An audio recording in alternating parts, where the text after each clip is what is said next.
Bonjour Nicolas Brie, bienvenue ici au Media Lab, Bonjour Institut Stéphane. international de prospective.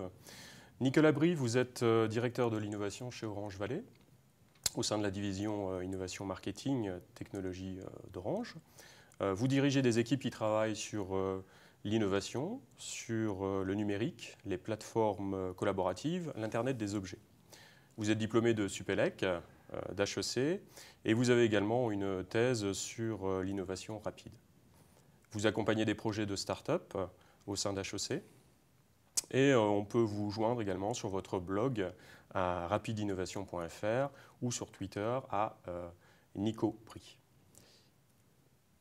La première question que j'aurais, c'est par rapport à cette plateforme d'innovation rapide que vous avez mise en œuvre au sein de Orange Valley. Pouvez-vous nous en parler, s'il vous plaît?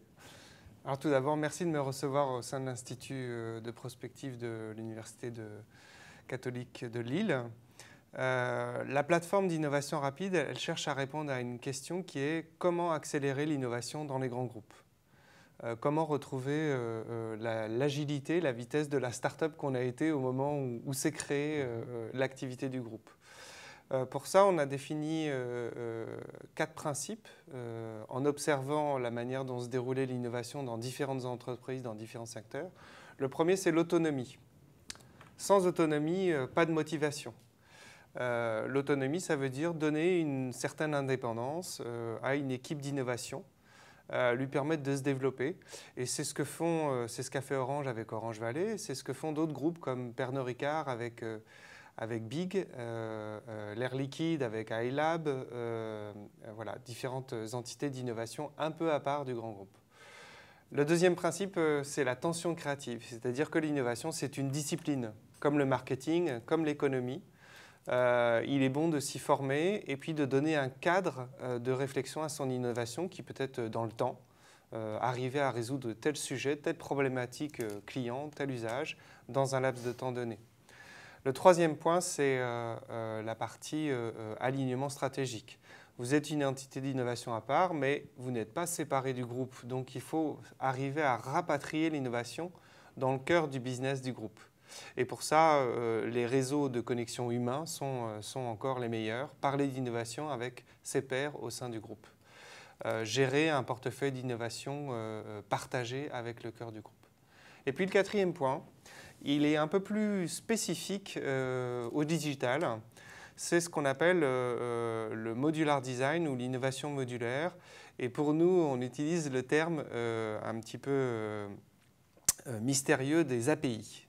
Alors les API, c'est tout simplement lorsque vous affichez une carte Google dans un site web qui n'est pas Google, ou quand vous utilisez votre identifiant Facebook pour vous connecter à un site qui n'est pas Facebook. Bien, à chaque fois, vous utilisez l'API Facebook Connect ou l'API Google Maps.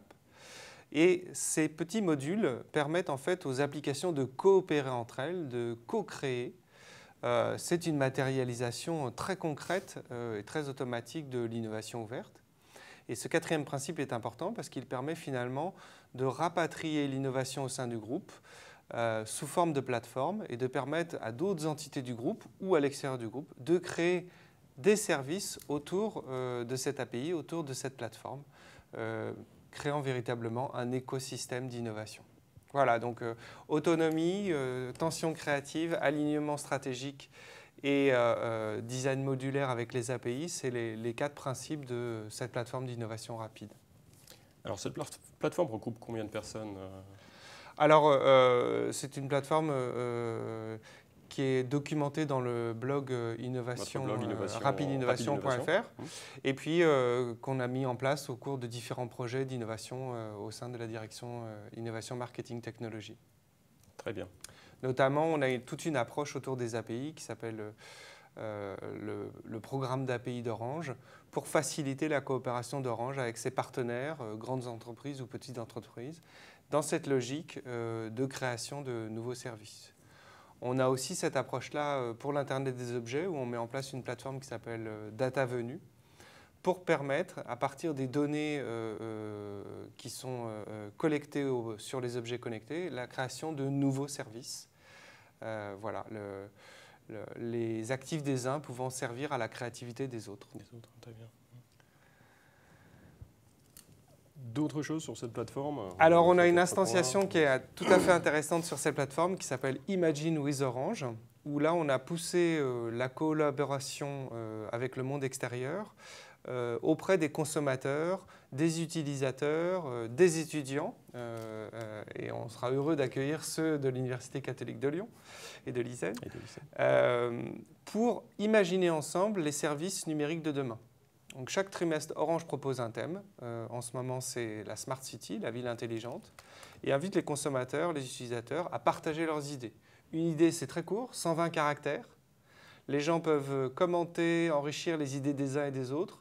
La communauté façonne l'innovation et voter. Et les idées les plus populaires, eh bien, Orange les invite à un atelier d'innovation pour travailler le potentiel de leur idée. Et si les gens souhaitent passer de l'idée à un projet entrepreneurial, Orange les accompagne pendant quelques temps sous forme de coaching pour devenir d'étudiant à un entrepreneur en herbe. Très bien. Donc connectez-vous, Stéphane, sur Imagine with Orange. Écoutez, et commentez, partagez vos idées. Dans les semaines qui viendront, je tâcherai de me connecter, de proposer éventuellement des projets. Donc c'est une plateforme qui est ouverte en fait à tout le monde. À tout le monde. Donc c'est du crowdsourcing d'innovation. À la fois pour inspirer les projets innovants d'Orange en voyant les idées qui remontent, les tendances, et à la fois un tremplin pour entrepreneurs. D'accord.